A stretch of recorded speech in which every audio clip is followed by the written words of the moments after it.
Aaron Conradi, is that how you say your last name? Conradi? Yeah. Is participating via telephone.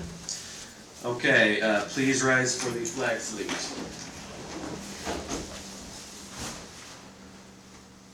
Pledge allegiance to the flag of the United States of America and to the republic for which it stands, one nation, under God, indivisible, with liberty and justice for all. Okay, let's take a look at the meeting agenda. See if you have any questions or concerns, any additions.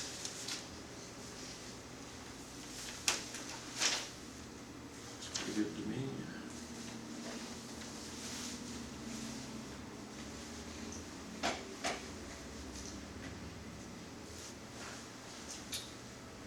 I'll move to approve the Wednesday, August 21st Planning Commission agenda. I'll second. All those in favor? Aye. Aye. Okay. Okay, now we have minutes from the Wednesday, July 10th, 2019 meeting.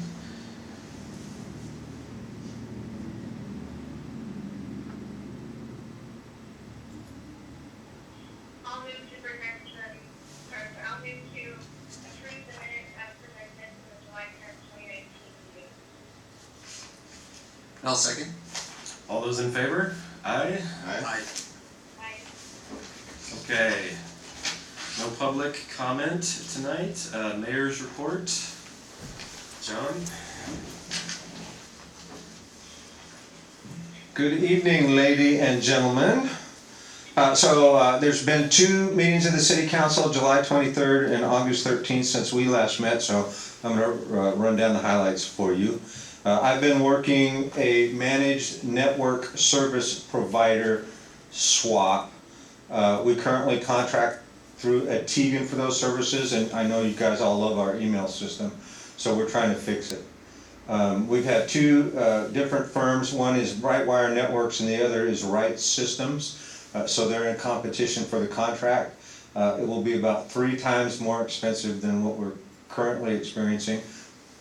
But this is truly a case of getting what you pay for. It made sense in the past, you know, to have $815 a month. That's about 3 hours that he can spend on our stuff every month. And our equipment's old, the systems are broke. He's got to spend more time. It's not worth it to him, and we just need to up our game. So that's what we're going to do.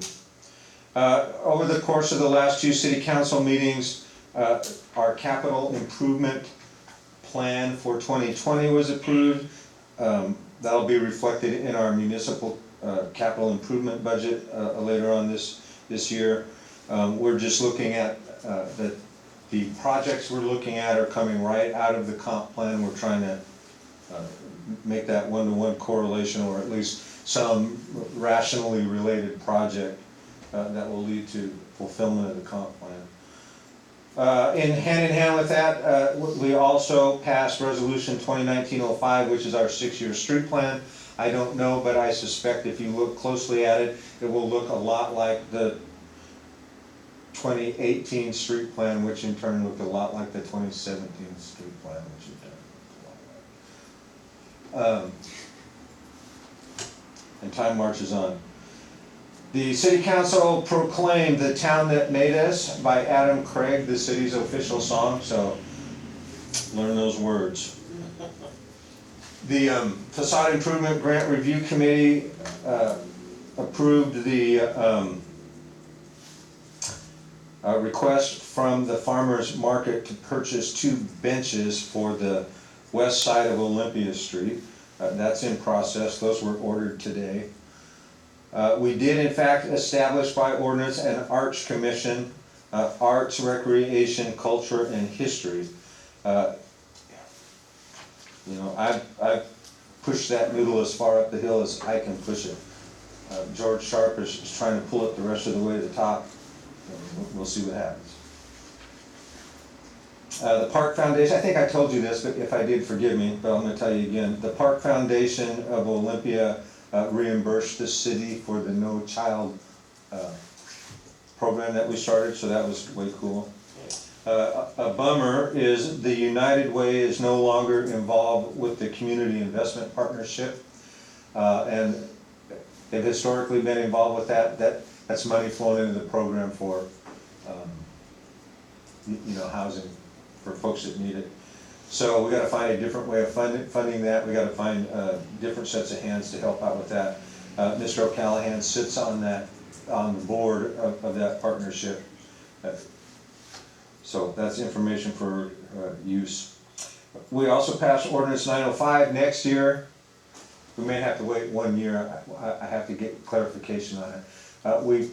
We changed our fireworks ordinance. The intent here is to, the current ordinance allows you to start shooting them off on the 29th of June, all the way through the 5th of July. And what we did is cut that back to, from the 2nd of July through the 5th of July. And also New Year's Eve. No change to times or anything like that, just the number of days. The city council approved that we pursue a Thurston County Heritage Grant to start the rehabilitation process on the caboose that we bought for the museum and the park.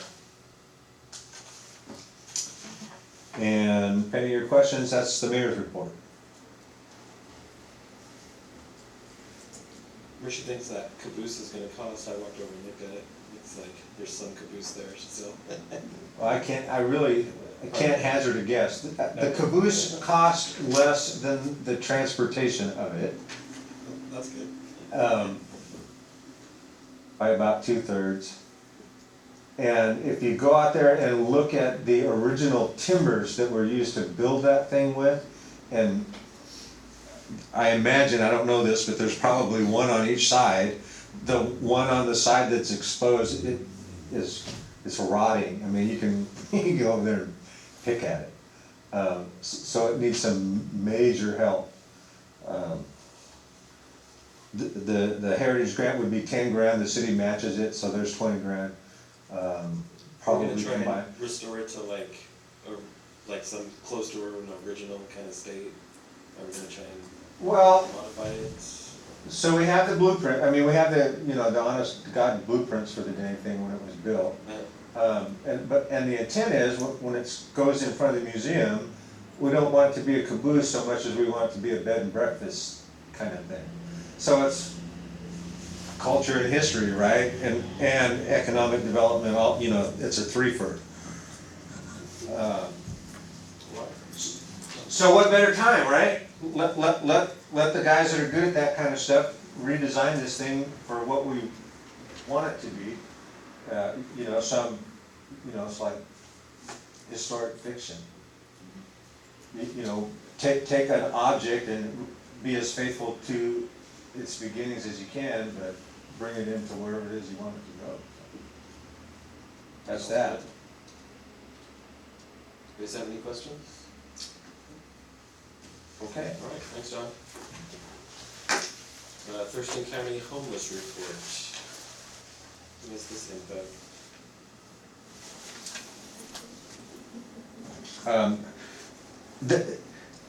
So Thurston County produced this report. It's provided for your general information if you need to refer to it for anything, in the planning room or just out of general interest.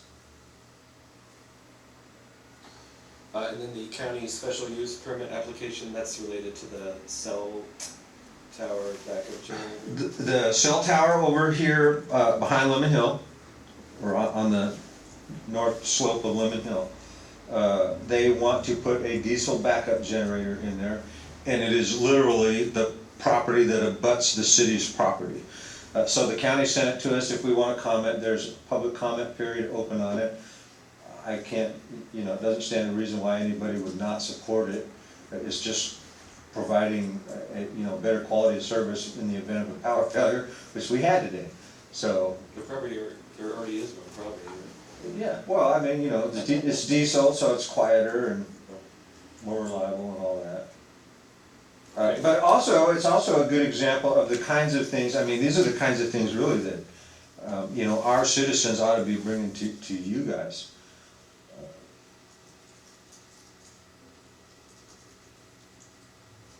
Okay. Or the kinds of things that you want to consider or think about. I know you guys already went through the process of making up your own rules, but if you don't like the way you're doing business, you can always change it. In terms of, what do you mean? Your structure, or what you wanna consider, or how you wanna operate. Alright. Okay, well, thanks for that. No public hearing, green ribbon panel, Dan, you wanna start that off? Sure. Maybe you and I can tag team it together. You were there. Yeah. Few weeks ago, the EDC, the city of Tenino, and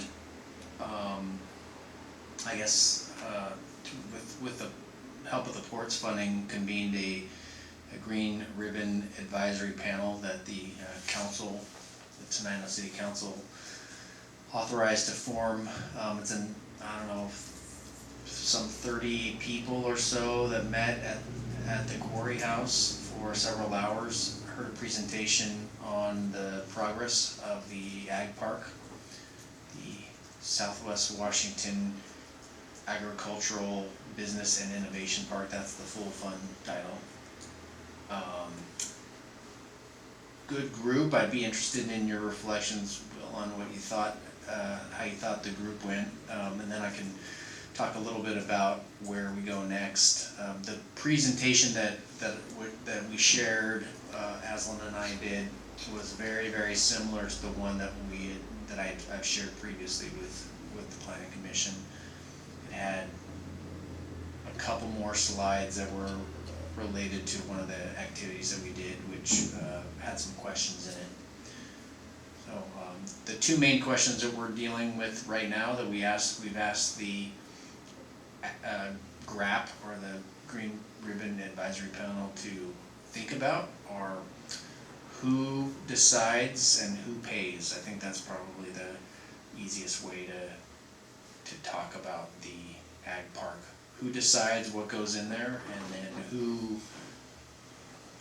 who pays for its continuing operation.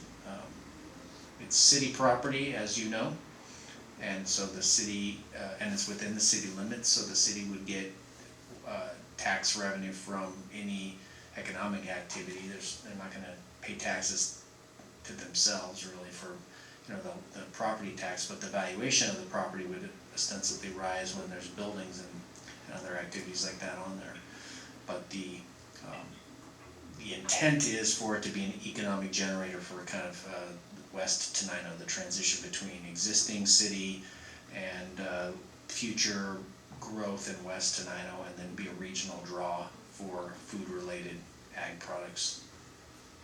So there's money in place for the first building for to begin breaking ground early next year, is that right? Yeah, so I'll talk. You get into that later. I mean, I'll just mention it right now. I mean, I don't think Alex probably heard too much of the presentation, but the Ag Park has received 2 series of state funds. The first series is about $618,000, which is paying to extend the water line from the existing spot toward the Ag Park, either from Scatter Creek area, it's kind of on this side of Scatter Creek Bridge, all the way to the Ag Park, or from the Hidden Meadows development toward the Ag Park. I believe the Hidden Meadows folks are working toward their extension right now, so if they build that, obviously we wouldn't need to use the money, we would just take the water line a little bit farther. So we'd go all the way out to the Ag Park site, which is adjacent to the wastewater treatment plant. It's about 16 acres.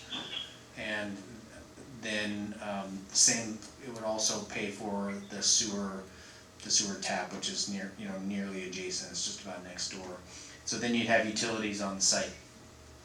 As a fun aside, no matter what goes into the Ag Park and when that happens, the water and sewer is now available for development in the West Tenino area. A couple of years ago, the city annexed that into its corporate limits, and the owner of that has the property up for sale and is considering development options and potential buyers for that, and it's got its own zoning. It's called West Tenino in the code. It's a big, beautiful green color on the zoning map, and it's got its own section of the zoning code.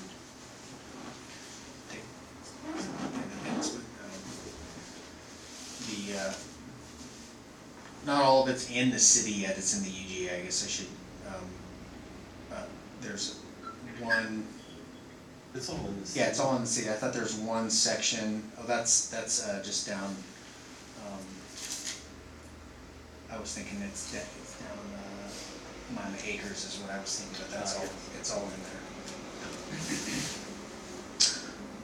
So that's the 600,000+ that's used for a water line sewer extension, and then there's another 1.4. Yeah, we had asked for more. I was trying to remember where it ended up. $1.4 million towards a building, or it's towards a building and pad improvements at the site. When the infrastructure is extended, the nearest spot on that side is the northeast corner of the parcel, and so that's where the first pad is. We're just calling it Pad 1. Pad 1, the way that it's looking like that money will go to about a 7,000 square foot building.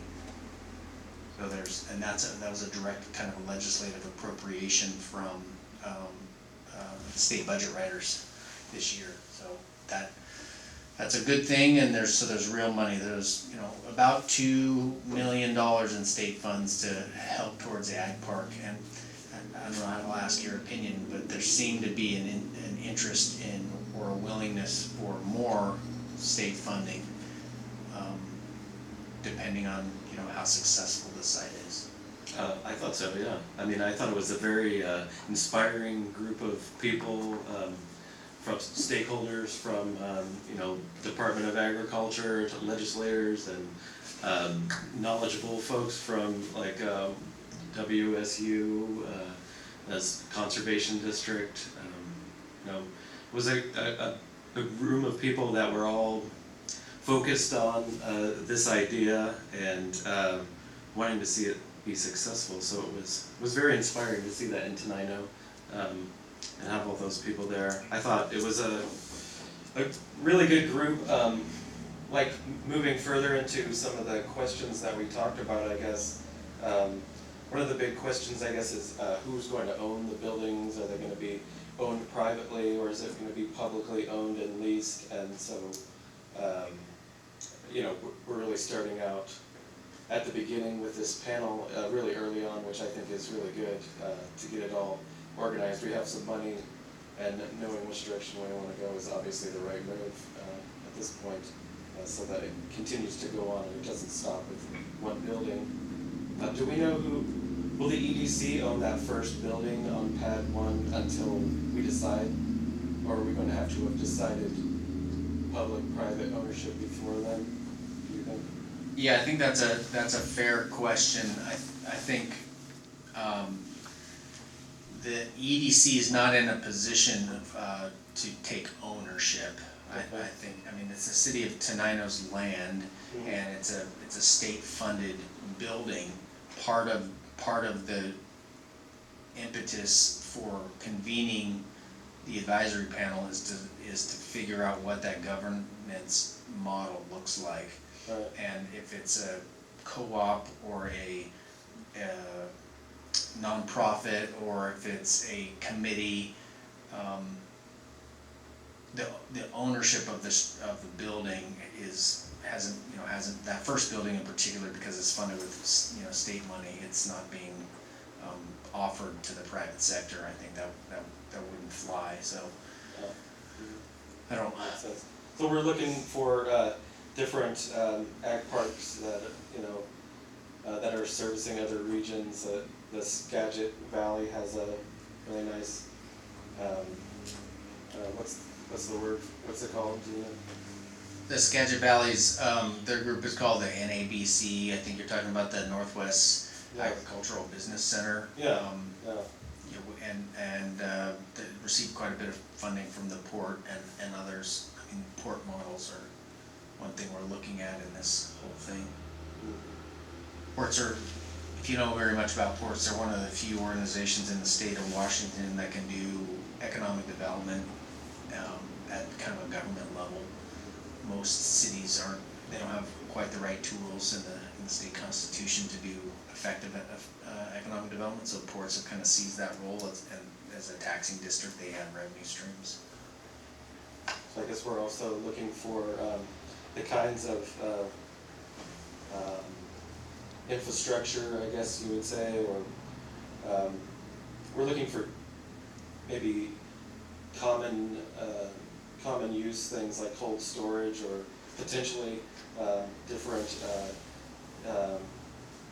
pieces of infrastructure that multiple businesses could use. We want to be able to make the most money out of this thing and have it be what, trying to tailor it to the tenants that are going to be, hopefully anchor tenants that will be there for a long time. There'll be some office space as well, I guess, and maybe some retail, right? That's what we kind of talked about. Yeah, I think those are all possibilities, all within and underneath the umbrella of agricultural products. Sure. I think, Yeah. just to be clear that I haven't heard feedback from anyone that is suggesting a retail strip center with. I meant like, yeah, I'm not sort of like a secondary agricultural, like if there's a cheesemaker out there, they might have a retail Right. area of their space, basically, not like, Starbucks or something like that. But, Right. yeah. Yeah, and so everything would be within that kind of realm of related to agricultural products or something that supports the ag industry. And very specific to There's that. some like distillers, we talked about malting, I guess, Yeah. as one of the potential uses. Cheese, there's some potential for like sauerkraut, production, or different things in that line of business, I guess, that would be complementary to, sounds like secondary agricultural products, but maybe some ag service related things like the conservation district Right. has expressed an interest in having some offices, but Right. which I think probably everybody agrees that we're not trying to make an office park, Right. but they do lease equipment and do things that would be complementary to what we're trying to do. So I think, we wanna make the ag park something that sort of empowers small farmers to be able to bring their goods to market essentially, and make it more economically feasible for people with ag land to use it for that purpose. And it was mentioned in the meeting that there's a lot of agricultural land in this area that's being underutilized essentially, and it seems like when that happens, eventually it gets like sold off piece by piece, and then you don't have it anymore. And so this is also sort of an effort to hold on to the agricultural identity of this sort of area in South Thurston County. Exactly, yeah, and it's intended to be, as I presented a couple months ago, a long-term build-out, and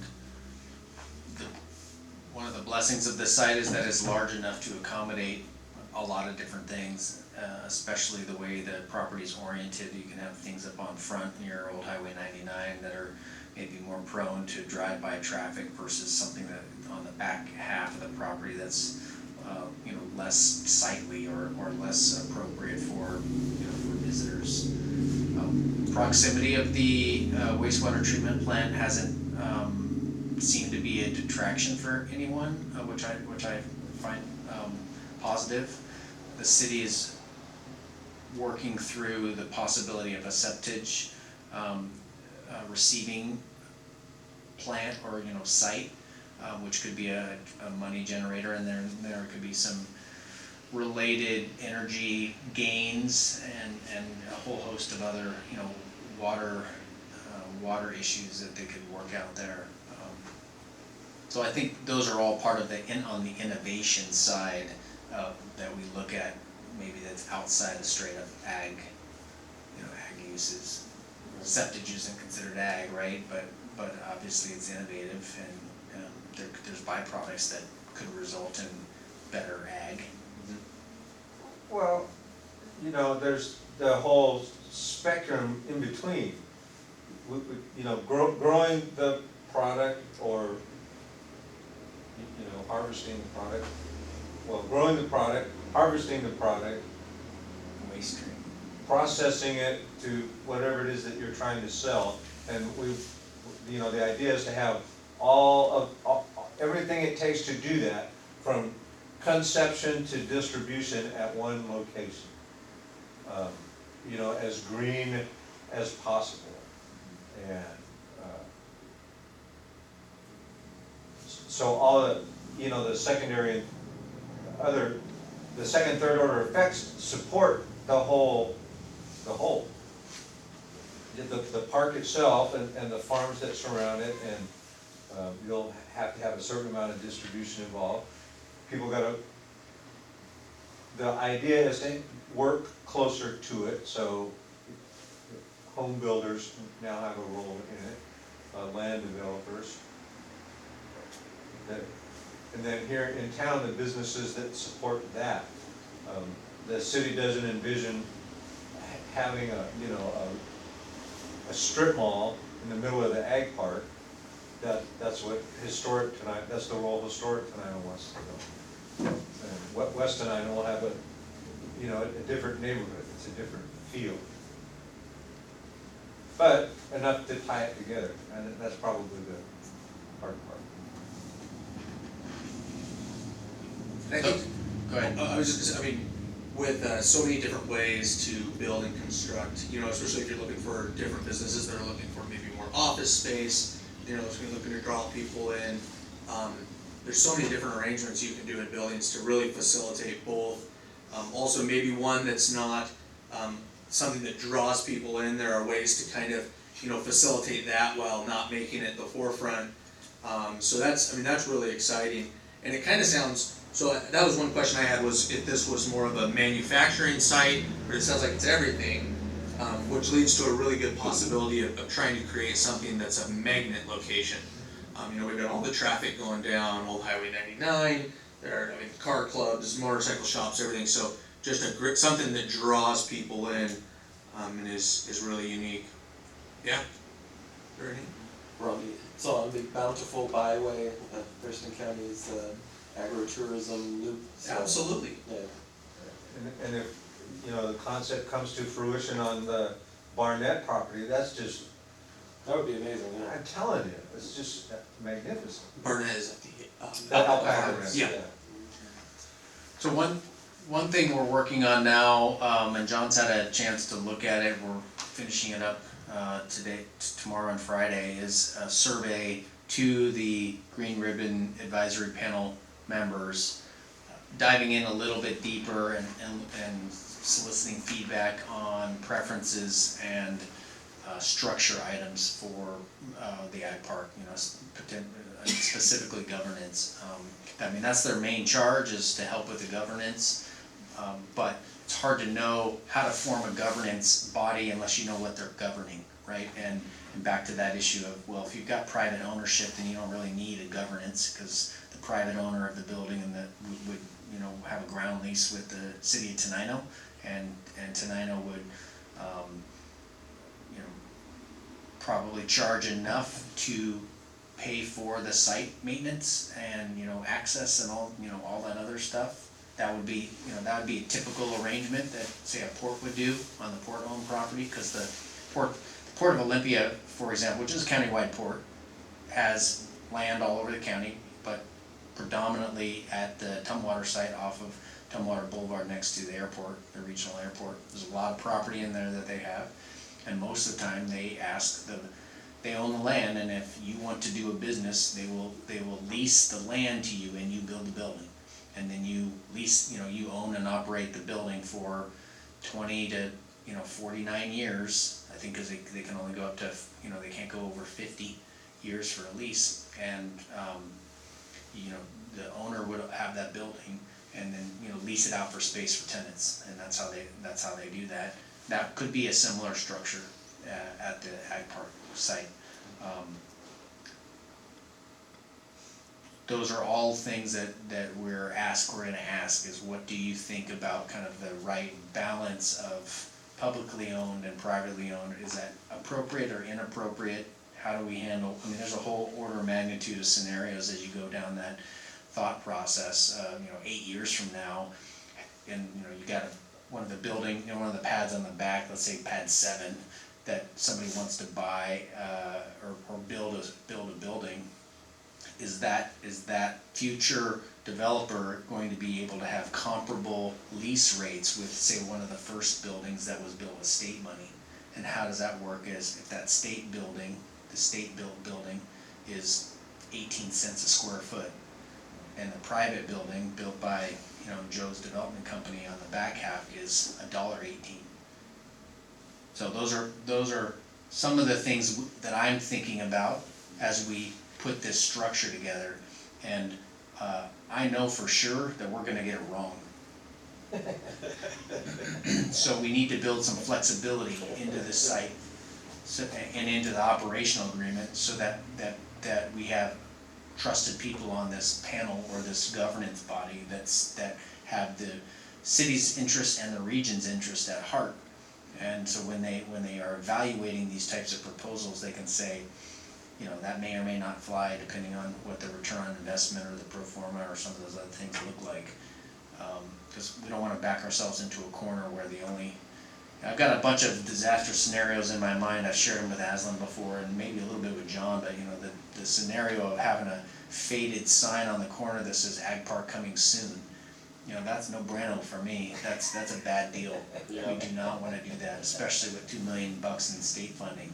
So we're gonna get a building out there. We want it to be occupied right away, and we want the tenant in there to be a tenant that causes excitement and causes the next pad to want to develop. So that's the magic. And if you get a bad tenant in there first, it's gonna be tough. And if you get a tenant in there who's great and lasts 18 months and then goes belly up, that's no good either. So we don't want a very high profile failure or for lack of a better term, a flashy, sexy use out there that goes belly up after 2 years, and then you get all the people saying, this thing's never gonna work, and they go somewhere else. So it's a delicate dance that we're doing, and we really appreciate the feedback of the people who have so far come to the panel and of the city of Tenino's, both the council and the planning commission. So our commitment is to continue to do the outreach and try to get it right, to try to dial in close enough that there's some trust established and some transparency about how the thing's gonna work. Is that first site, is that the highway facing? Yeah, so that first pad, like pad 1, Is you've seen it before in previous, and it looks like we'll have I the don't have presentation. that. I might have it actually, I probably do have it, I'll pass it To around. the northeast corner, Yeah, closest to it's- the water treatment plant. Yeah, I do have a copy here from an April 10 presentation I think I did to, I don't know who this was to, maybe you. I can always put that presentation in these meeting minutes in the packet. Yeah, that's fine, and you should have had the GRAP one sent out. Did you receive the link for the Green Ribbon Advisory Panel presentation that we did? Will? Did I? Yeah. I think I did, yeah. Should've been a couple. So I'll send this over. So to follow up on your build-out comment earlier, Monday, the contractor started laying water pipe from the terminus at Houston Street east towards Scatter Creek. It is, not only is it all now hooked up to Scatter Creek, 3/4 of it has been covered back up. They'll run, if they keep at the same pace, they'll be at the center point of Hidden Meadows, whatever they're gonna name that thing, by Wednesday. I mean, they Next are week. laying some pipe. Yeah, that's great, yeah. Are you looking for something in particular, Corey? I was just curious about the makeup of the Green Ribbon Oh, sure. advisory panel. What I'm really glad you asked. organizations are involved, and in particular, I was just curious about who's providing feedback or input regarding getting the balance right, as John talked about, trying to cover a lot of different pieces of the agricultural pie, from seed to sales. Seed to sales, that's good. That's pretty good, Ooh. yeah. Who came up with that? Every once in a while. It's like our creative district, we're saying, think expansively, same thing, is candle making agricultural related? Are you using beeswax? Goat milk soap. Yeah, that's the thing. She's right north of here. Yeah, your hands stay nice and soft. Yeah. So it occurred to me that maybe the requirements for those different potential tenants might be different It is, for what they have in the building, and of course. and balancing that. I was just curious of It's tough. who's representing maybe who those potential. Right. So, I think Will mentioned that sauerkraut or like cabbage fermentation, that's a potential tenant. Talk about the USDA slot. Yeah, well, so the sauerkraut folks have distinctly different aromatic choices that need to be made versus say a Bake shop, yeah, a bakery, right?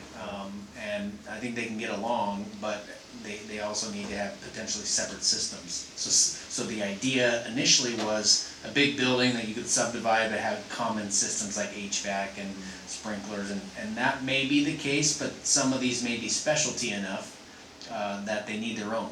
And like cideries have a glycol chiller that they use to get everything right. I don't quite understand it all, but that's an expensive system. And so then the question is well, who's going to pay for that? What's called a tenant improvement, right? And usually when you have a shell building, the tenant is given a certain allowance from the developer, and then anything above that is out of their own pocket. So they'll say, I'll give you 60 grand TI allowance, and anything more than that is on your own. So 60 grand will get you a bathroom, some bathrooms, and maybe a little office space and whatever else, but then the rest is out of your pocket. So that's been a real interesting thing to pay attention to, is the variety of ag users that we're looking at, and the variety of the specialty systems that they may need, and who, back to the who decides and who pays, right? If we all decide we really want a sauerkraut producer in there, who's gonna pay for that person to be there if that firm or company can't quite get it all the way there, and another factor we're asking in this survey is kind of like risk tolerance. How okay are you with this stuff not going well or returning an investment ever, right? I mean, that's the spectrum. Are you okay with supporting the industry through a partial subsidy? And it's already going to be somewhat subsidized because the state of Washington, you and me and everyone else in the state has paid a little bit towards $2 million worth of infrastructure and building out of the ag park in little old Tenino, and someone in Spokane Valley, was helping to fund that. So we want it to be successful. We want it to be successful, right? But we may not need to make the same type of return on investment or the same profit that John's development company would have to make. So to your question on the Green Ribbon Advisory Panel contact list, I'd be happy to send you that list. I can just read off. You've got the Centralia College president there. You've got the executive director of the Port of Olympia. You have the mayor for Tenino. You have J.T. Wilcox, who's a state rep from up north, and also owns obviously a dairy and Maureen Harcum. I can't remember who she's with, but Stephen Bramwell works for the Wazoo Extension. The director of the planning department, the community development department at the county. TRPC's executive director was invited. One of the chamber or the EDC, the incoming EDC president, a couple people from the Ag Business Center, the NABC up north. We had Jace Munson, who was there from Forma. He's helped us a little bit on some of the site planning. We've got Like the Lewis County dairy, was it Dairy, like the head of the Lewis County Ag Association or something along those lines that, I don't remember her name, maybe that was the person's name. That, yeah, we had a couple people from the agricultural department, Laura Raymond, John was there, Aslan was there, the Washington State Farm Bureau's main advocacy advisory guy, their lobbyist really was there. A handful of others, Kevin Jensen. Conservation District, Oh. Kevin Jensen. Yeah, and then Farm, who we had from Nelson, we had one of the Oh, yeah, Nelsons. Ron Nelson. Yeah. Yeah, Yeah. so they did have some ag producers there. Cool. Kevin Jensen's with Ranch, right? Yeah, just, in the valley, just, skip and check out. Yeah. It's a good group, you know, I was really impressed, and quite a bit of, like you said, good energy out of Oh, yeah. that group. Yeah, he's nice. Very good. So anyway, that's the next steps as far as what comes next. Is the survey's gonna go out Friday afternoon, if all the pieces come together. Excellent. And then our next meeting is September 3rd, I wanna say, the day after Labor, I think that's right, September Is it 3rd. the third or is it the second? Oh, whatever. Whatever 2 days, or whatever 2 weeks from yesterday is, it's the 3rd, Yeah, that's what yeah. he said. And back at the Quarry House. Same group. Probably, how many people were there, like 30? I wanna say. It's pretty yeah. close to 30, yeah. Yeah, I wanna say 30. Yep. Couple hours. It's really a good turnout. I mean, you know, Open to everybody, or no, it's a select group. invite? Yeah. I mean, it's a public meeting, but, Okay. you know, Sorta. sort of. I mean, I'm not exactly sure if it was I mean, Yeah, well, We had you know, public we people didn't there. advertise it, but if a member of the public had come in and sat down, nobody, I don't think would have cared, you know. And what time is it? Beg pardon? What time does it start? Is it 2, is that right? That sounds right. 3 o'clock, I believe it is. I can look it up here. If it's on a Monday, it might. I've done 2. It's on Tuesday, Tuesday.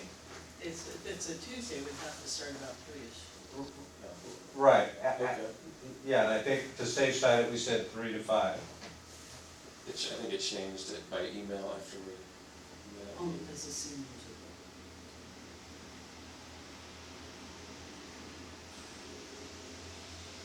Yeah, it's 3 to 5. Okay. And then the next meeting after that is Wednesday, October 2nd, from 9 to 11. Oh, that's where I got the second, okay.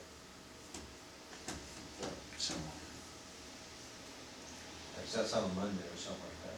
yep, Wednesday the 2nd, and from 9 to 11. So that is the report on what's up with GRAP. Pretty exciting.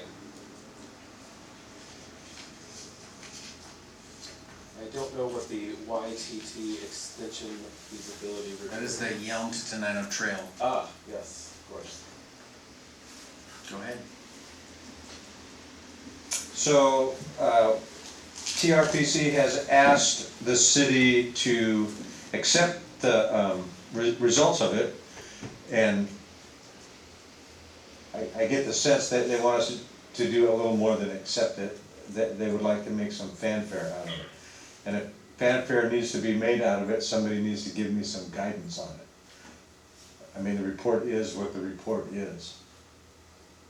And it's, Tenino's interests are accommodated in the report, but the report was not written to accommodate Tenino's interests. If that makes sense. And this is to extend it towards Bucota, right, not Right. towards the ag park. Okay, great.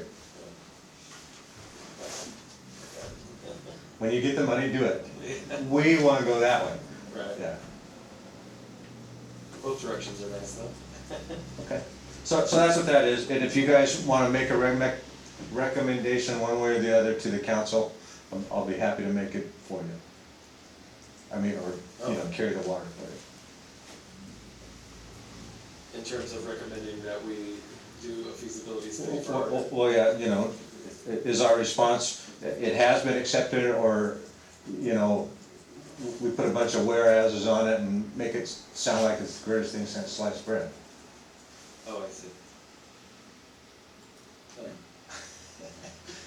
Can we see the feasibility report? Do I have that? I can get the link to it. I might even already have the link in one of our previous meetings. What does it consist of? Just looking at the land that they would have to acquire or to make it happen?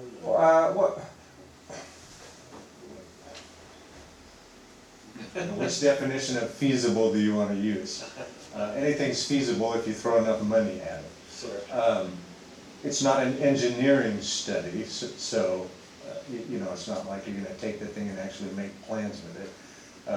It's saying that there would be some challenges with some portions of the route between Tenino and Bucota that would make it far more expensive than what Tenino's proposing.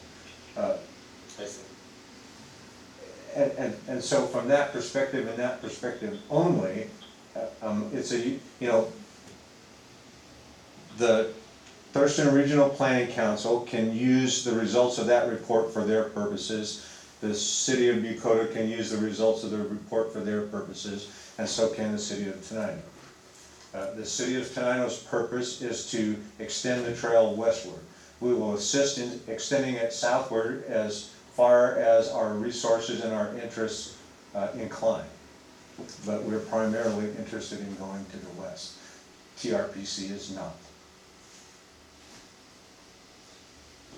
Would the route to Bucota, it wouldn't be on a rail, right? Not an old rail. Well, some of it would. That's Some one of of the it would, challenges some of it that was raised, and, you know, BNSF, it depends on what day it is and what phase the moon is, and, you know, how high the seas are, whether they're gonna be cooperative or not. If it suits their interest, they will. If it doesn't suit their interest, they won't. There's some, you know, and that's, what the feasibility points out is, you can gamble on BNSF, you can approach the private property owners, or you can try to do some government, you know, consortium kind of stuff. So we'd be more happy if they would spend the money to do what we wanted, that's what you're saying? No, but that study's not about any one particular person spending money, right? It's about something to put in your portfolio to show your value. And that's not why we commissioned the study. We commissioned the study because we want to know how much it's going to cost, because that's what we want to do.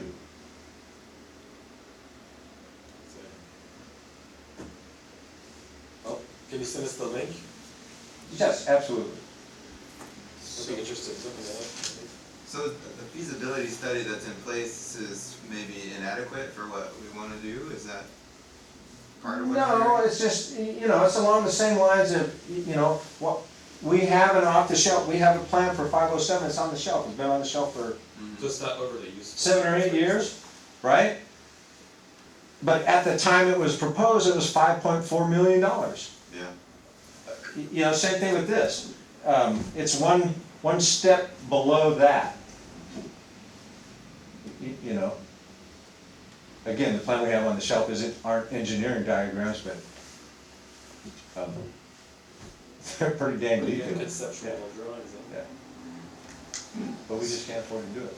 And that's what that study says. You know, yes, it's feasible. Here's how much approximate it would cost. Here are the challenges you'd have to go through to do it, for both ways.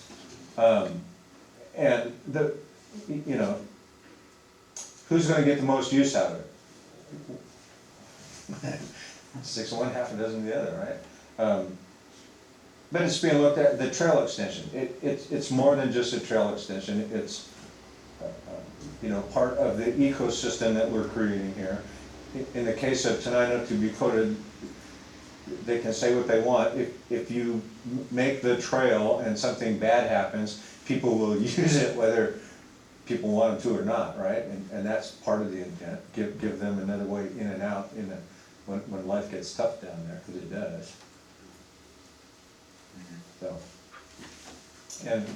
and so that's the rationale, oh, that, you know, by some mysterious, scientific, wild-ass process, we say that's more valuable to the region as a whole than it is for the city of Tenino to worry about their little path between their ag park and the downtown core.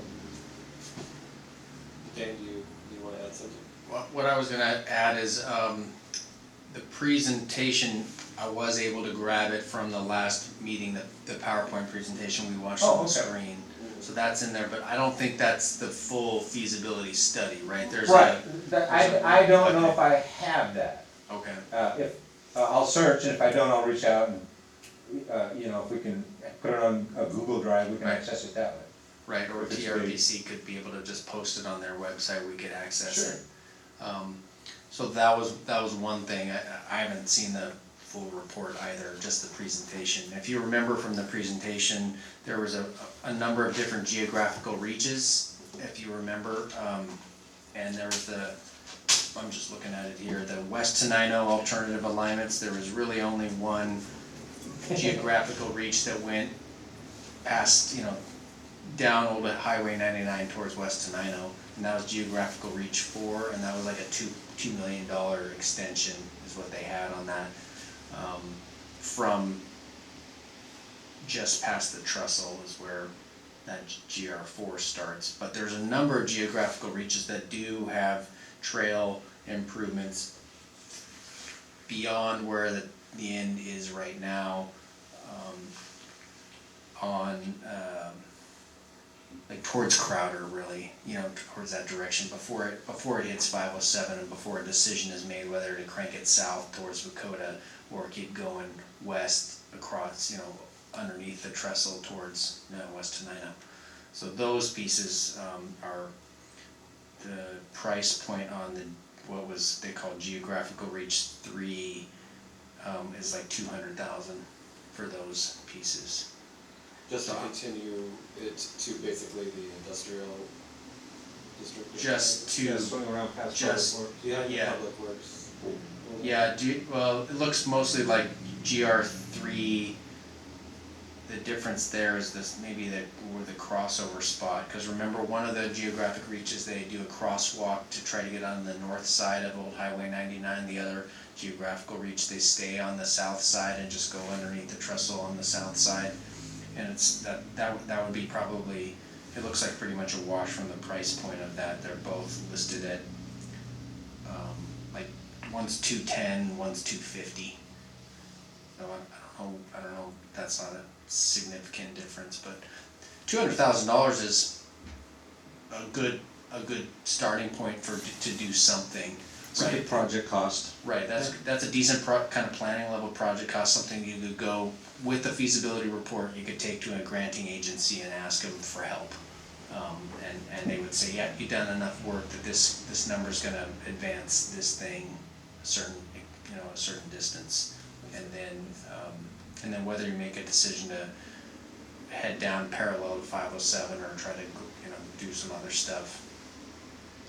It seemed like the geographic reach for the Dakota extension was along 507, kind of not the emergency access one. You remember that, where they were trying to maybe build a road quality just for future purposes, but just still a trail, and that's kind of what John's talking about. Is they're going to use that to drive trucks down if there's something really nasty going on, that something's washed out or whatever. But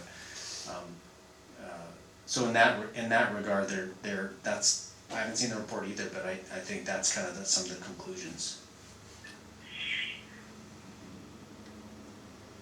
So our role from here would be to maybe prioritize the implementation of that as we would see it. I think your role would be, as a planning commission, if I were a planning commissioner, in my mind, I would always be preparing for the next comp plan update, right? So I'd have these little files of things. And this is just another thing that, when you guys sit down to start tackling that to integrate it into the plan, because now we have some facts and figures to go along with you know, our vision and beliefs. Yeah, for example, what you could do is you could amend your, when we open up the comp plan, and we could do as part of the annual amendment process, we could amend the park section to include the trail feasibility study. We'd reference it. So we would just And- reference the whole We study. could reference a whole study, and we could pop the, relevant clips into the actual document. You could also update your either your TIP or your CIP, your transportation improvement program or your capital improvement program. Parks also has one, and you could put these planning figures in an out year. I wouldn't recommend you put it in 2021 or 2022 until you really know where the money's coming from, but they're a 6-year document, and the CFP, which is the capital facilities plan, is a 20-year kind of look at needed infrastructure improvements. So you could put a $200,000 trail extension in year 2028 and just be completely fine. That's totally happens all the time. There's policy, just to expand on that, there's policy decisions that are made usually by council about whether they want their CIP or their TIPs or their CFPs to be a pay-as-you-go or a wish list, or whether it's actual real funding that they've identified and they know where the stream's coming from. And I don't know where, I defer to John about what the policy decisions are from the council, but it's very common to see kind of a wish list approach. It's a realistic wish list, and there's an understanding about, these aren't pie in the sky, we hope, we win the lottery type of things, but what happens is if the money doesn't come or other things pop up, those projects just keep getting pushed, down the road, down into future dates. So if you're looking for an action to take, those are some of the actions you could take. You could choose to not to do anything on an acceptance or a resolution or anything like that, and you could just say, thank you, we will consider incorporating the findings of this feasibility study when we go to update our comp plan next. That would be in December. Well, I mean, we could do a resolution that, states that in a, pretty positive. Sure, I mean, the resolution would be Yeah. thank you very much, and we plan to type of resolution. I see.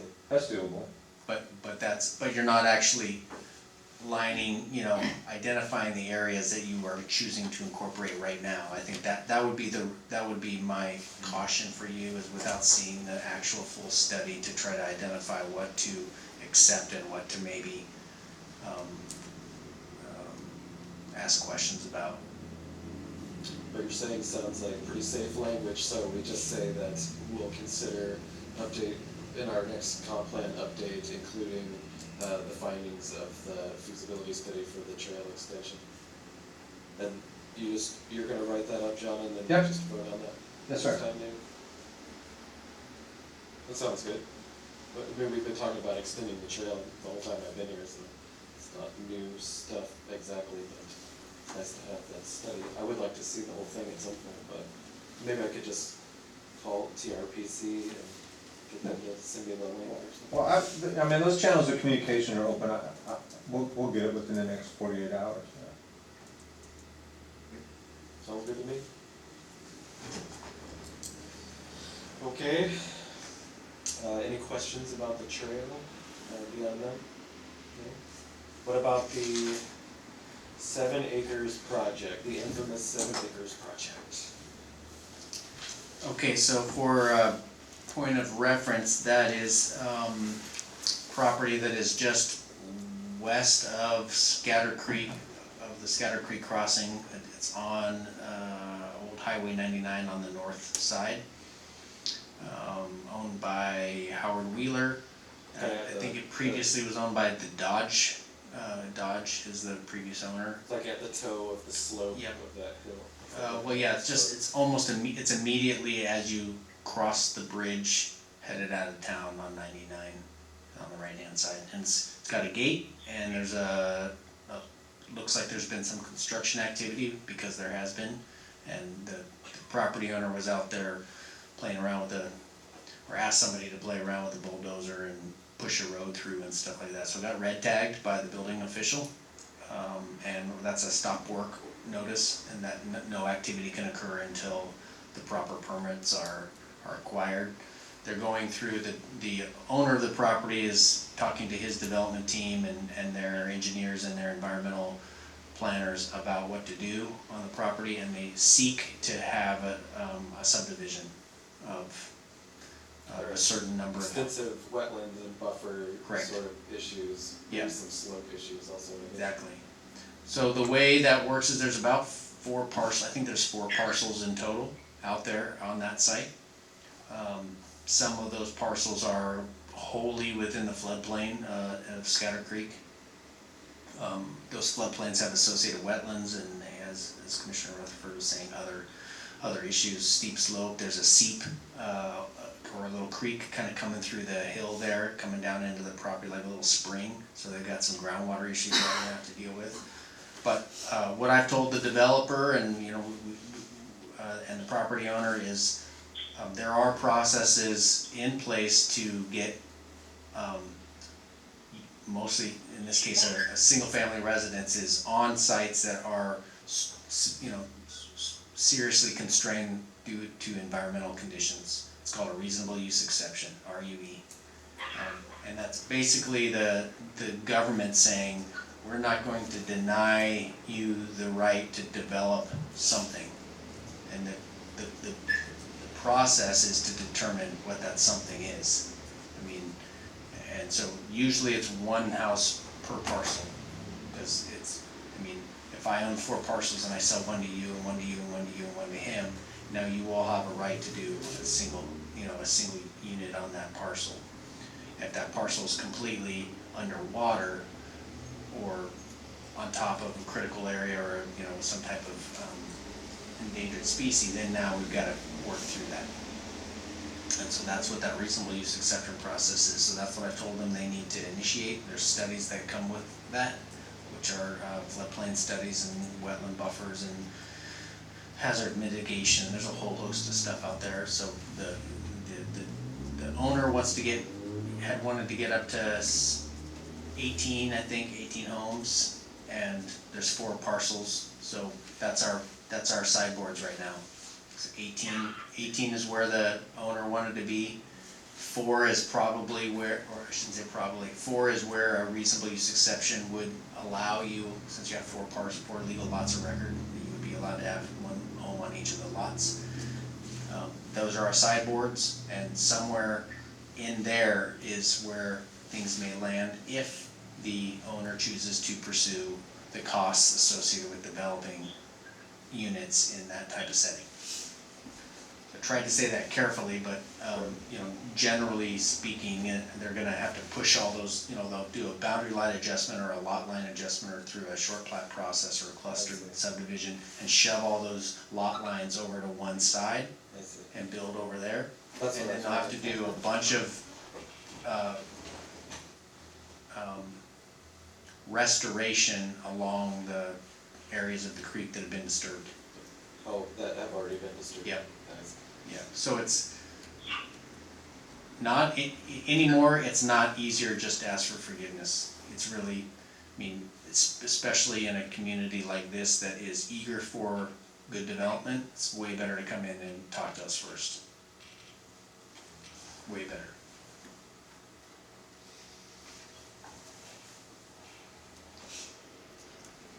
They seem pretty positive. Who? The developer, when He we were did. talking Yeah. about the possibilities. He's, he's trying to make the best out of his basket of lemons, and what does lemonade look like?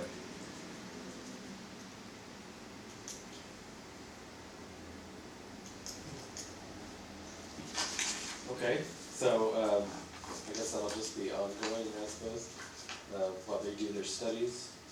Is that gonna come back to us at some point? If there was a public hearing on the development, it would. I'll keep you informed about what happens. There wasn't any activity for 4 or 5 months, and then there was a quick little sidebar discussion with the developer. He said he was gonna go, work with his engineers to get it back on board, but We might have a public hearing though. I mean, I know that people were pretty concerned about the hidden meadows and building in the floodplain and all that kind of stuff when that went down. And we had a public hearing then, so could be some public interest in having one, I suppose. I don't know.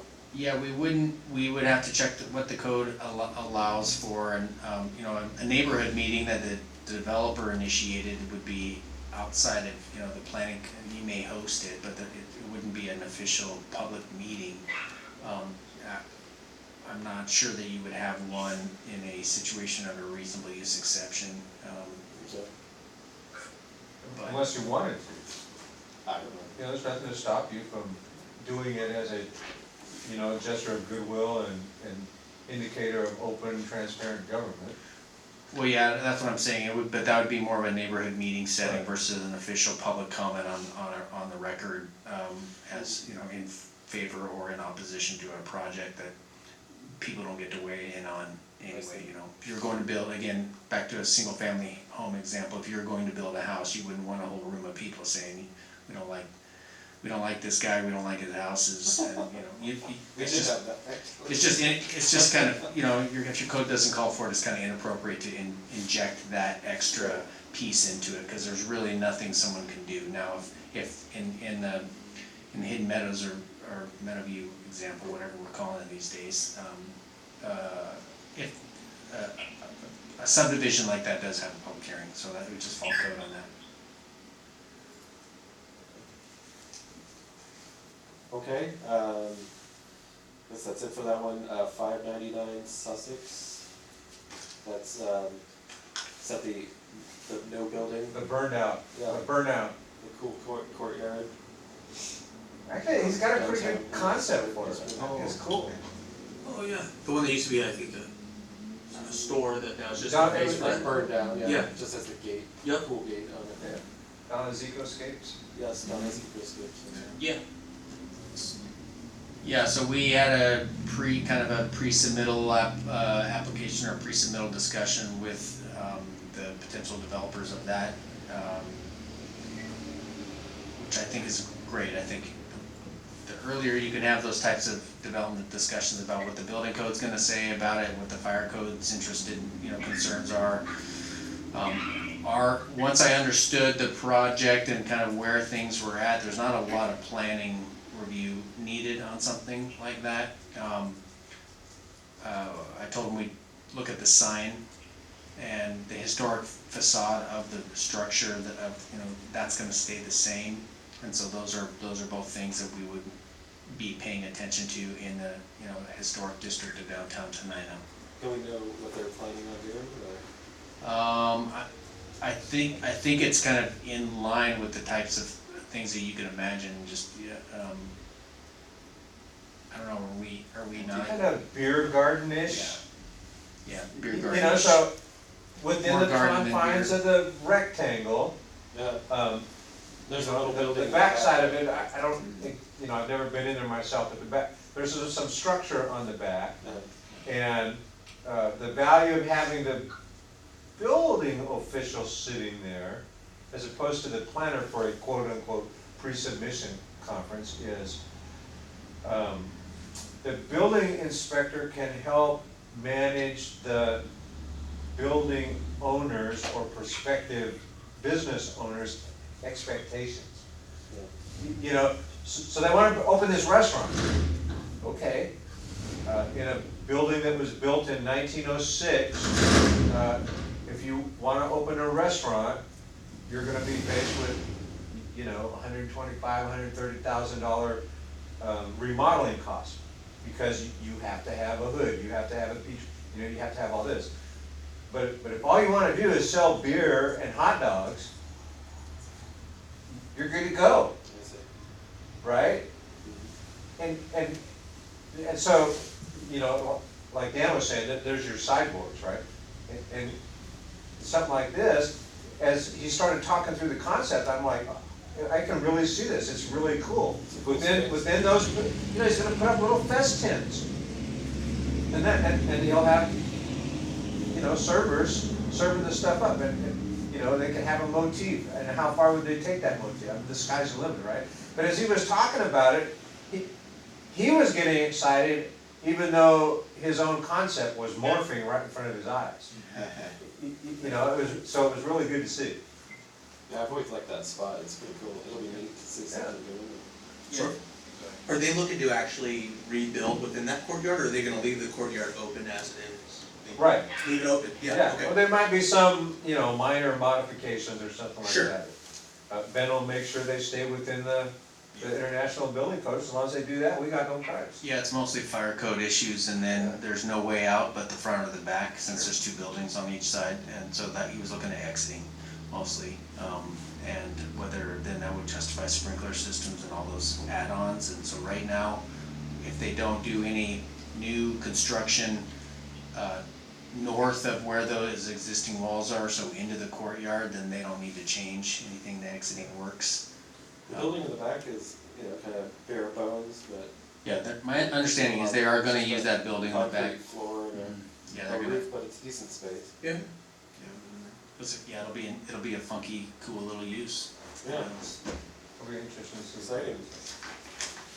Okay, Hidden Meadow, or whatever it's called. Yeah, or whatever it's called, I like Hidden Meadow just fine. So, John was just saying that they're working on the water line extension, they've gone several hundred feet, and sometime probably next week or the week after that, they'll be bumping up against the property line, so. Are they paying for the extension to their spot? Yeah, so they're doing that, and then they're doing what's called a latecomers agreement, so people on the other side of the street and then farther on down will pay a pro rata share for their portion to extend it. Nice, Yeah. okay. Any idea when they're gonna, seems like they're starting next year maybe? Yeah, my understanding is he's got a development model where he builds a couple houses and then uses those as model houses and sells those, and then, he's always got a couple, but he's not gonna spec out the whole place and have them sit there. So my understanding is a few houses at a time. He's got other projects in Rainier that he said he's working on, and he's trying to wrap those up before he focuses on the Tenino project. Cool. Alright, we've made it to the end of the agenda, unless, do we have some new business to discuss? I don't have any new business on here. I've got a couple of announcements I'd like to make Sure. before, or questions, so before we finish up.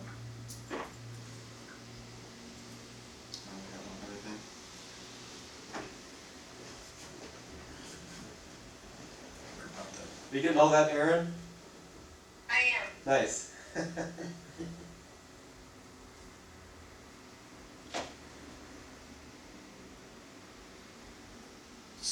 So if there's no other new business, the announcement was there is a planning short course coming up in the city of Winlock, the town of Winlock, in Winlock.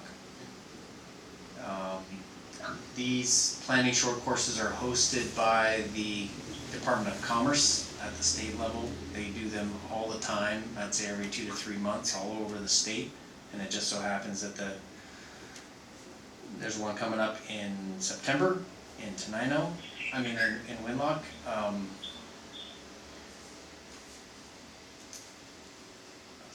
Trying to find it here. Is that on Commerce's site? Yeah, I had it here, I shut it down because my computer was telling me that Jay Inslee dropped out of the presidential race, so Oh, really? there we go. So it is September 19th, which is a Thursday, at the Oliqua Senior Center on Karen Street, and that is 6:15 to 9:15, so 3 hours of blissful planning short course. Ordinarily, they're dry, but they're valuable. They kind of have a process that they push those through. Corey, you've been to a couple, you said? I'm in a couple, And yeah. you've been to a couple. It's probably worth going at least once. It's nice to be able to ask questions. There's some online stuff that you could Yeah, look at, but there's- to be able to ask questions is nice. At Yeah. least once. Yeah, and there's quite a few videos,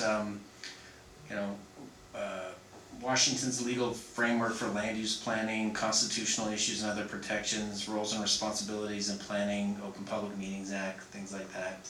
So OPMA is, that's kind of required. I think that you should go to the short course just for the OPMA training, the Open Public Meetings Act, so you don't get yourself in trouble.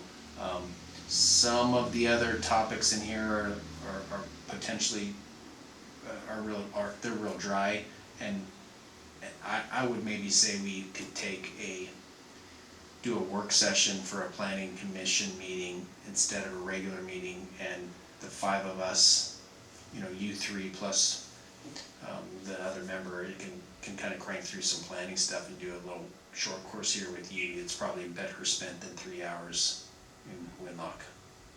So I'm happy to do that kind of. You tell me what you want to talk about. I'll put an agenda together. We'll go through it. We can Q&A. That would be great.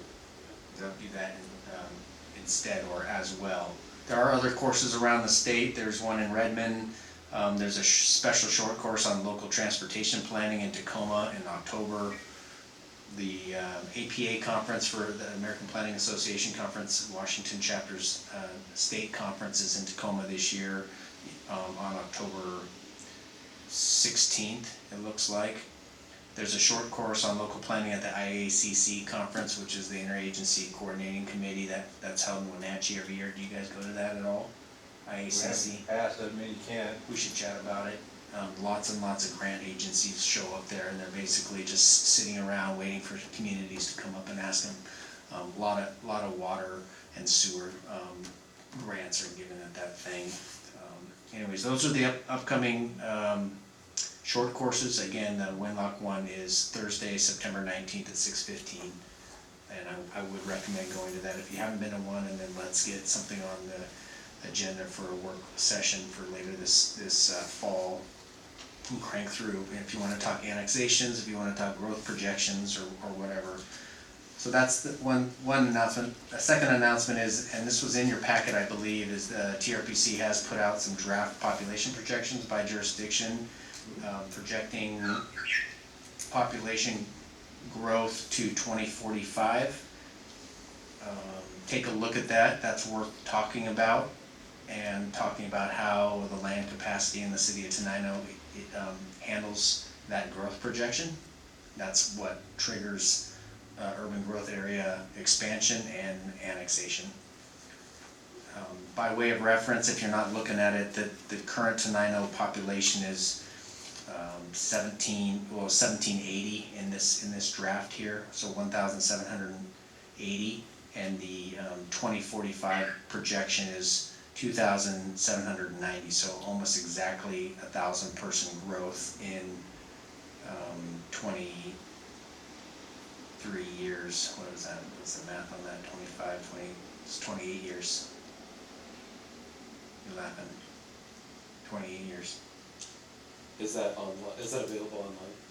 Yeah, it should be in, yeah, it was in the agenda packet, but Oh, I don't know if it was, I don't think it's generally available online on TRPC's site. I see. I think they No, might. yeah. It's under your packet is under the mayor's report section. So that's a question, is how are you, as the planning commissioners, going to make sure that the city is planning for 1,000 person growth?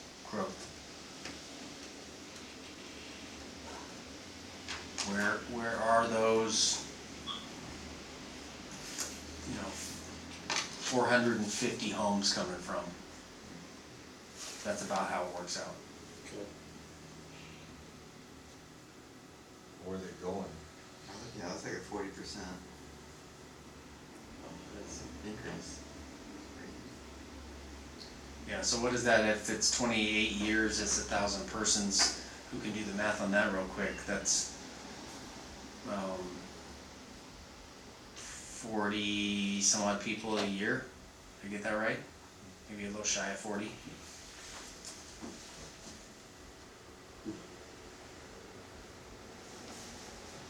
Without something changing. 36 people a year, so that is,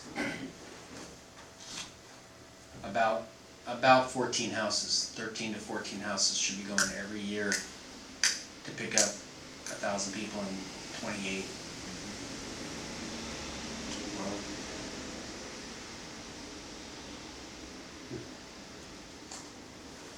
Planners do math, that's what they call it. I guess we need to talk about Shelley maybe before we leave, Shelley Forrest. She hasn't been here at the meetings since January, I think was the last one that she attended. What do we have to do to, is there an official sentence or a statement that needs to be made? So I'm paraphrasing here, I don't have access to my statutes. In general terms, since she has not attended, nor have we heard from her in 3 consecutive meetings, one of you would make a motion to remove her from her position.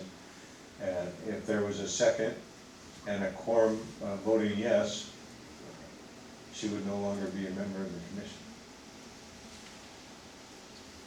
Okay. I'll make a motion to remove Shelley Forrest from her planning commission position based on her absence over the last, since 7 months.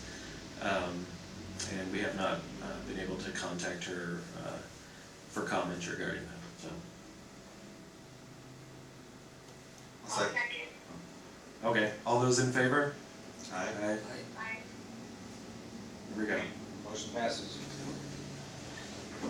So, somebody's interested in applying? I will notify Mr. O'Callahan. Okay.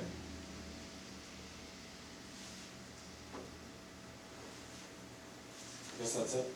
Did you say there is someone interested in applying? Yes, we don't know who it is though, Oh, so we don't have a lot of. We'll have an opportunity to review the application as soon as I get it. Did you catch that? okay. Yeah. Do you have, if you have anybody in mind, you know, have them throw their hat in also. Okay. Same goes for all of us, I guess. Okay. Any announcements? Any other announcements? Exciting news about town? No? Rhonda? Nothing? All right. Well, meeting adjourned. Okay, not bad.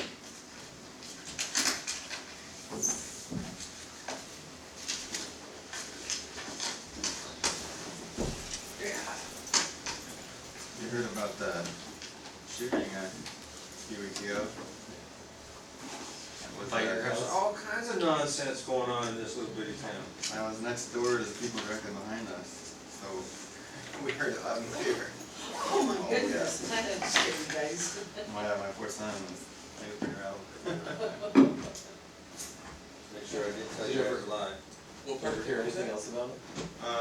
We live, just as you're going out of town, under the train trestle, take a left, you go down toward Dakota, Okay, just a few houses down there. sure, And it was the next street down, Houston, okay. but it was next door to the people directly behind us, so it was, you know, kitty corner. Sure. I think I remember when they swore me in at the last city council, I think that was part of the chief's report. We talked about that. Yeah, Okay. pretty scary.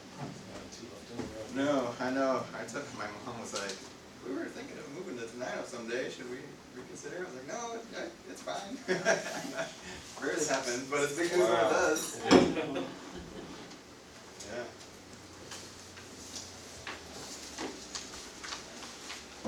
So this is really interesting. Thanks, Rhonda. This presentation. Yeah, Let's What's see, that? is it the kid that was Oh. shooting? that was in the Oh, really? last, I guess, 2 months ago, the packet. I can just give you that once and have you read that. Okay. I'd like to read through this in more detail, just to get an idea. I know this seems to be Constantly.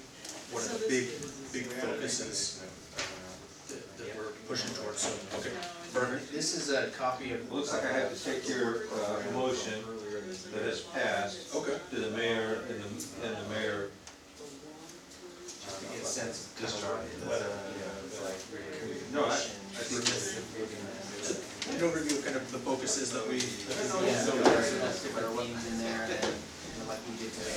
It's nice to have a full commission. It would be cool. It's been a long time since all the seats were filled. I honestly think this commission has a very important role. Yeah. We'd be here if we didn't think that too. I'm excited about giving you guys some real shit to chew on. Gotcha. This, we did this last night. Right. At a new Well, station. thanks, John. Hey, my pleasure, I guess. Mr. Higgins.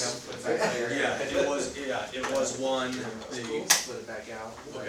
So those are, so this is just, it's kind of a running tally of things we keep talking about. Okay, If you ma'am. wanna Put something on there, just let. Sorry you had to clean up after Great. me. Thanks, Dan. Alright, guys.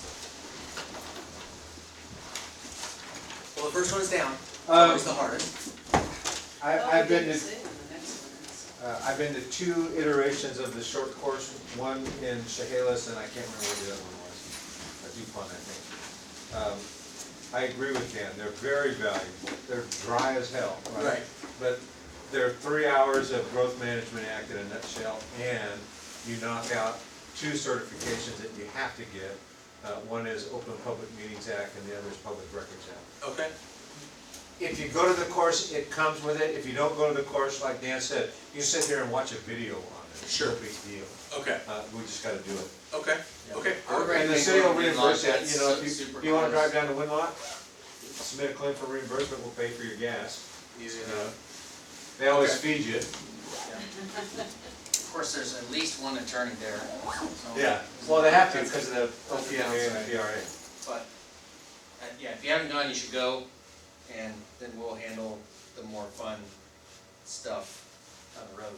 Perfect. I honestly think if you're suggesting that we develop like an internal training plan, I think that's absolutely the right tack to take. Particularly if we get another new member here quick, you know. Planning 101 and then all the different aspects. Well, Will's pretty squared away, and Corey's been doing this for a while, but there's gonna be three new members. Yeah. Right. You know, Alex and Aaron and whoever the new person is, so that's worth kind of walking through what, what you can and can't do, and then kind of what you should or could be thinking about for Sure. Tenino. Yeah. And from a neighborhood, Main Street kind of community basis, and maybe not I'll such, get to do it. maybe not such a big high level Okay. state. I'm sorry, I should look. Sure, okay, no, that'd be great, that'd be a great jump start and, Yeah. just crash course Yeah. to get And everything then up and running. the manual I like to put together is, there are publications from the Association of Washington Cities, and they're all about City of. making cities work and leadership in cities. Sure. And all that kind of stuff. Sure. It's good info. Yeah, well, no, Thanks, Dan. I find all of it interesting. I like hearing what's going on and the Oh, yeah, yeah. ideas and, yeah. Yeah, all right. All right, thank you so much. You bet. So did you see the news? Did you see him on the news? I don't watch the news anymore. Oh, I can't do it. oh, King 5. Right, did they put something up there? What'd they Yeah. put? Do we need to turn that off? Huh? Do Oh. we need to turn that